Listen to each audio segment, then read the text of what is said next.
So on my last video installment, we showed how my son and I were at the shop making, installing this mold and using this mold to make various parts that we need for a manufacturing process. So what I did is I expanded this mold out apart so that you guys can see how they actually work and function. They have a series of plates. This one here is what we call the A plate. It has the area where the sprue comes in. The sprue is where the plastic gets injected from the machine, and it follows these runners, and it would go through this tiny area called the gate, and it would fill in the entirety of the cavities. This is the A side. Then you have the B side, which is this. And what happens is there's another half of the runners here, and the machine will close these pieces together like this, and that creates the cavity that forms this part. So if you were to look at this part, it would go in like this. And this half here would create this part of the plastic part. And then you can see I have ejector pins that eject the runners, and this is something called the sprue puller that ejects the sprue. And if you look real close in here, you can see where I have ejector pins that push this part out of the mold. I could have done a better job getting those pins to be flush with the surface, but that's an area that's never seen, not that big a deal. This one was challenging to us. It took a little while to get things working. This is actually a failed part. It didn't have enough pressure to fill in the entirety of the mold. Ejector pins were too long, so we had to work on that to get it fixed. So that's the A plate. This bolts up to the stationary part of the injection molding machine, and the plastic gets pushed into here. Okay, so let's move that out of the way. So here is the inserts that go into the B plate. This is the B plate.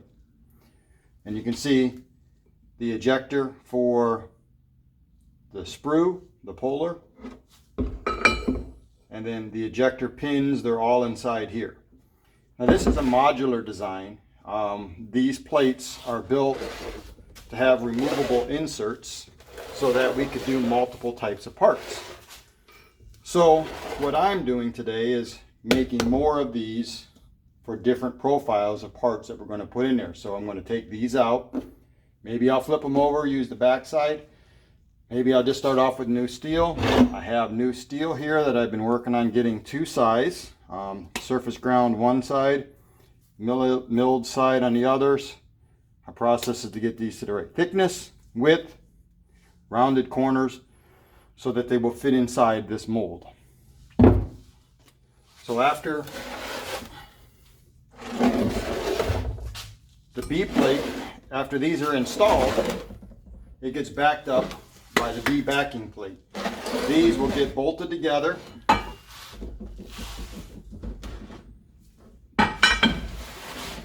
They will get bolted together, and these will get bolted in it. And you can see in here, these are the holes for the ejector pins that come out in between the bosses. And then these are the runner ejector pins, and again the sprue puller and ejector pin. So once these are bolted together, there's another piece that comes on the back side that has all of the ejector pins in it. So the trickiest part of this is to getting the holes lined up in here and in the backing plate, the ejector plate, getting all these holes lined up just right so that everything goes through without binding. Then the last piece of this mold is the backing plate. that holds, it's actually the box, the ejector box. This is up in here, and it's designed to move in and out through this plate to push the parts out.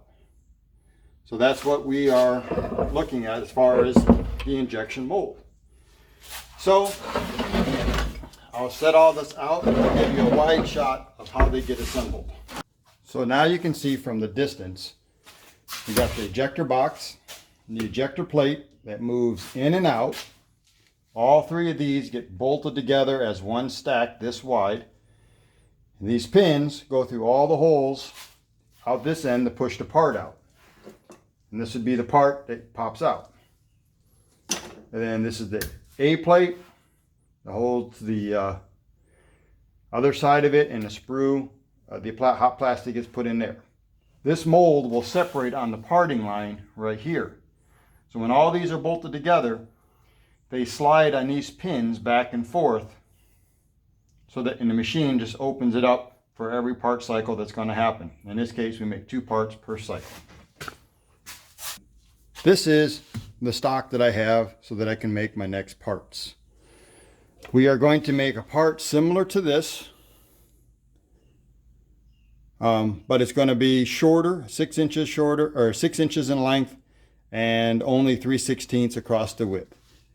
That is a pretty simple one, and that is what our next project is. And if you look at it, there's nothing special about this. We will put our name on it so that it is ours. So this is the stock that I need to mill down to the finished thickness that I need before I take it to the surface grinder. What I need is 1 inch, 878 thousandths of an inch. So I'm going to leave about 5 to 10 thousandths so that I can surface grind. As I keep going, the cutters keep breaking off and the surface finish gets terrible. But I'm going to do this in at least 3 passes. I'm going to do 2. Well, first of all, the thickness that we're starting off at is 2 inch 30 thousandths. And I am going to take this in 3 passes. I'm going to do 2 60 thousandths passes for 120. Then I want to take the final skim cut on here to try to get the surface finish as good as I can. And that'll be about a 10 thousandths pass. And if the finish looks good, I might actually go down a little closer to the finish dimension so that there's less to take off on the surface grinder. Surface grinding is not fun. It takes a long time. So you want to get it as close and as accurate as you can on the mill. I am using, to the best of my ability, a flood coolant. So I have to create some dams that it doesn't splash all over the place. And right now I am at 0. I touched off the cutter. So I'm going to raise the knee up, 0 in it first so I know. And I'm going to take 60 thousandths off. So I'm going to raise it up to 60 thousandths and lock it in. Now I'm ready to cut. So we turn on the water or the oil. Make sure we're out far enough. So I got to come out a little bit more. And we'll turn on the mill.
wasn't using flood coolant, these chips would be coming off blue and purple, very hot. The cutter would be killed quickly. And it is a carbide cutter.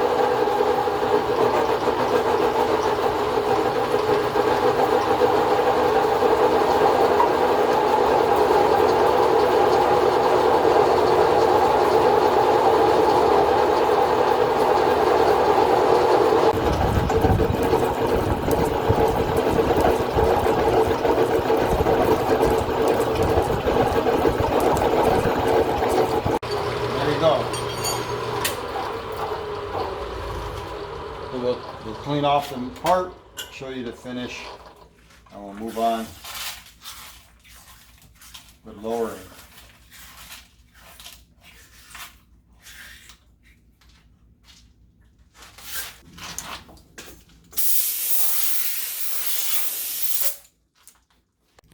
So there you go, the surface finish.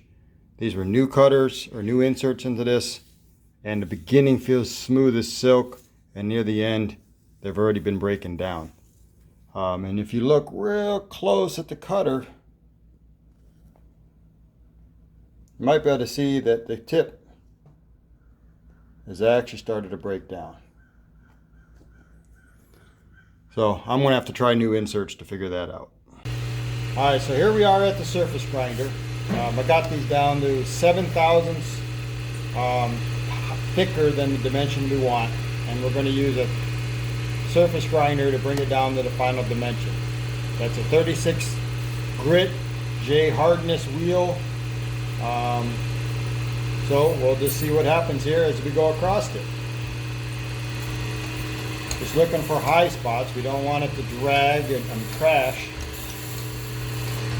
So I'm taking the lightest of cuts right now to make sure we got no surprises as we go across.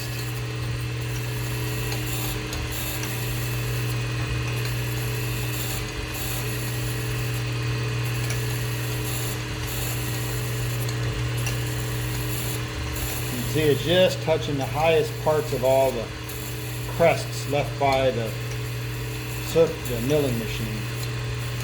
When we get to this center line, be careful to make sure it doesn't project too high. It's definitely taller. Alright, now it looks like we're free from everywhere else. Stepping over 100/1000ths on the wheel.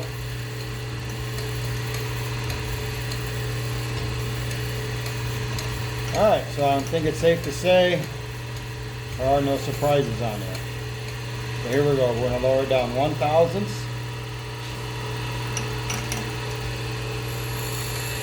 And we'll traverse across it, doing 50,000 step over.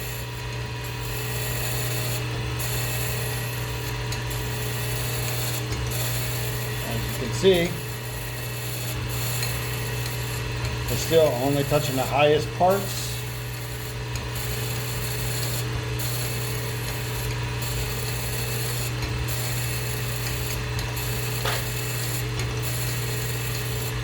But once we get to that center ridge, we ought to have some pretty solid surface there.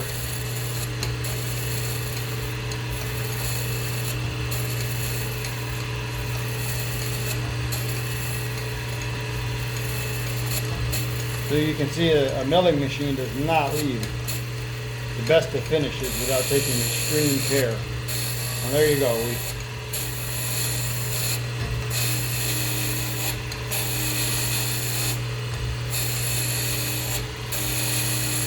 Said we're taking a 1/4,000th of an inch off per pass.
Okay, so now we're getting ready to set up for the grinder, and we're going to use this angle plate.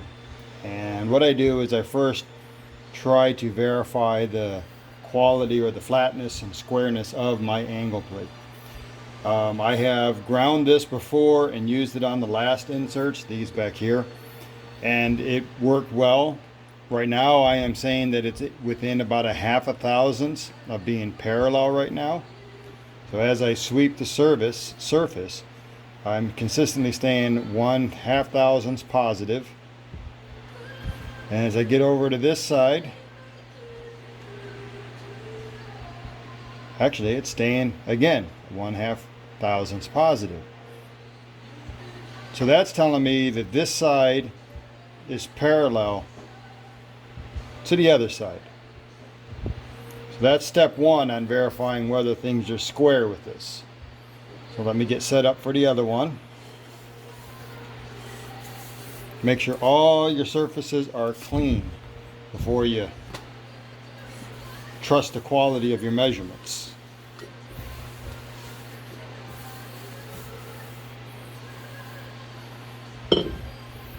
Alright, so now I'm going to find out if this is square.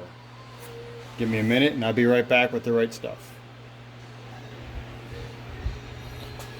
Okay, so I got the 1/2 thousandths indicator in this indicator stand, and I'm using a roll pin down here to keep me away and average out any indiscrepancies of the angle plate and the surface gauge. What you do is to verify if it's square or not, knowing that these two sides are parallel. Okay, is you take your indicator, you zero it out. So right now this is on 0. I know you can't see that. And then I rotate the square. And because these sides are parallel, this will tell you if you're in square or out of square. And right now I am reading 1/2 thousandths over. So this is leaning towards me 1/2 thousandths. But now that's only half. You know, you got to take that dimension and divide it by 2. So the error is actually only 2/10, or 2/10 of out of square is what I measure on this.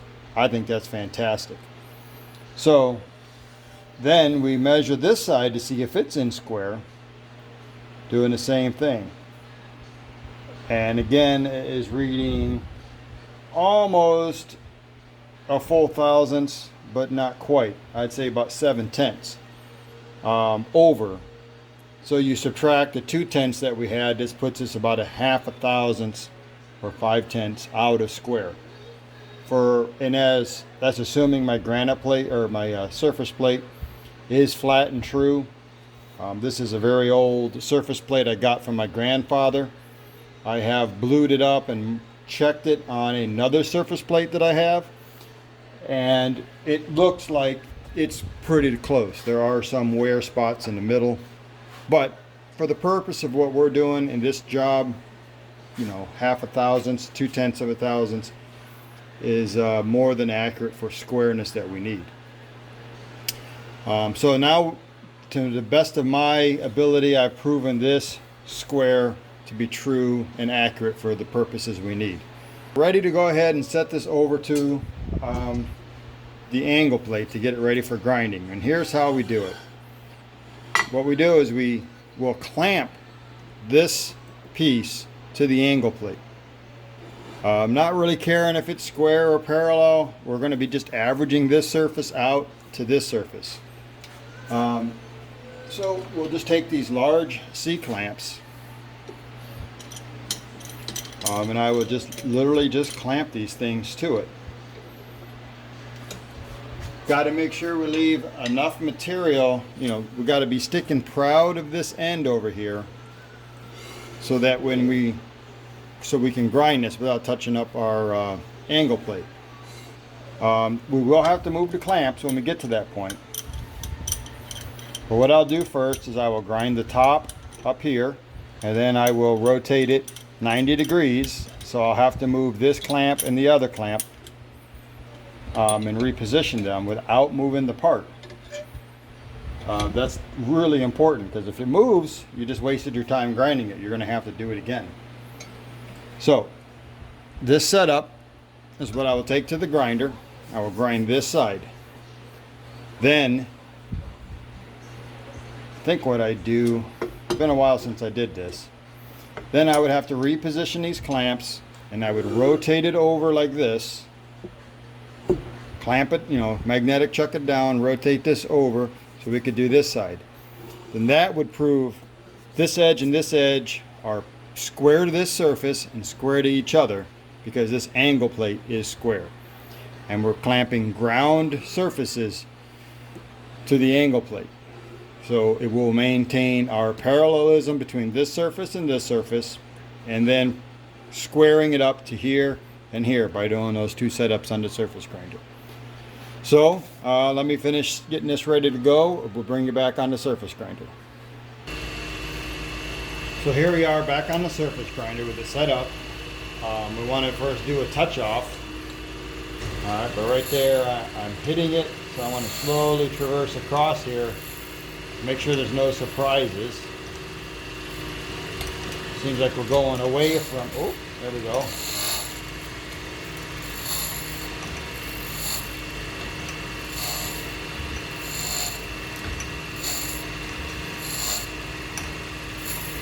I'm doing 100,000 step over in the roughing here. Alright, now I'm going to go down a good thousandths.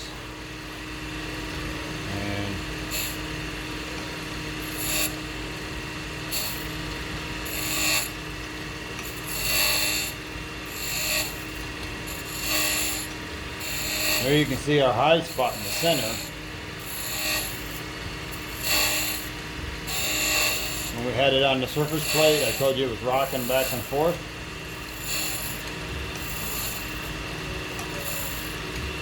And there you go, that's why.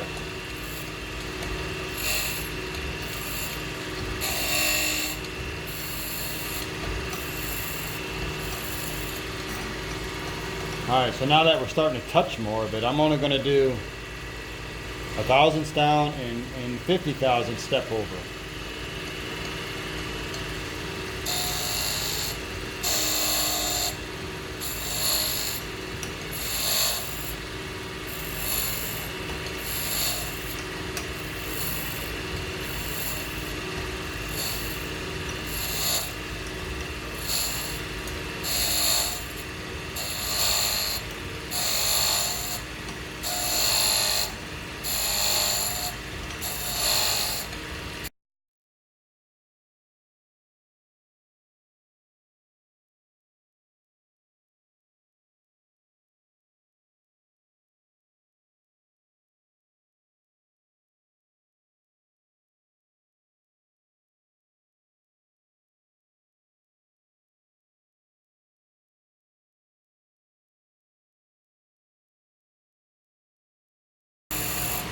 Now I'm going to do a spring pass without adjusting depth.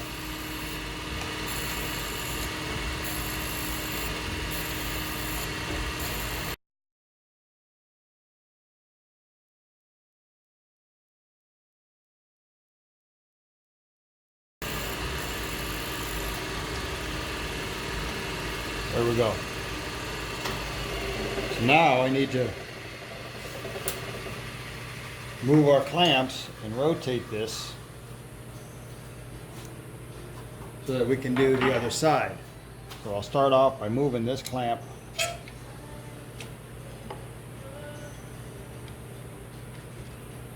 here.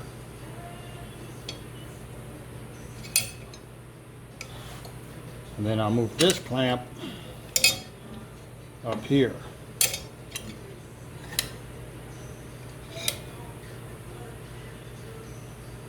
My goal is to grind this side now. So I'm going to take it off the surface grinder. Ensure everything is clean.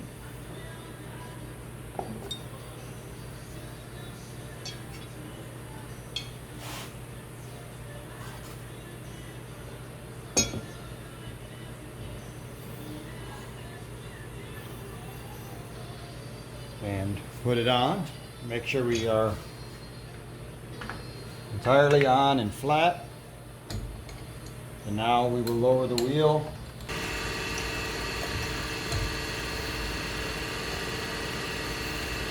just going to check for high spots.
I will take it over to the bench and we'll check it out.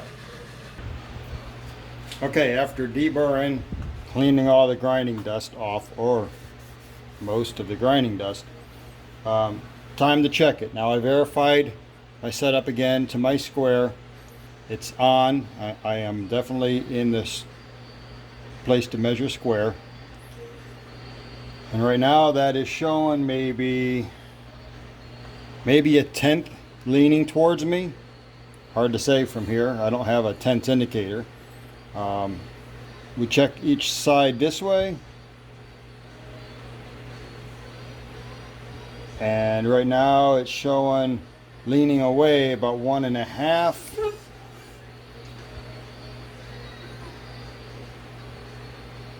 And that shows right on. So the only thing I haven't done is check to make sure the sides are parallel, which I think I'll do that right now.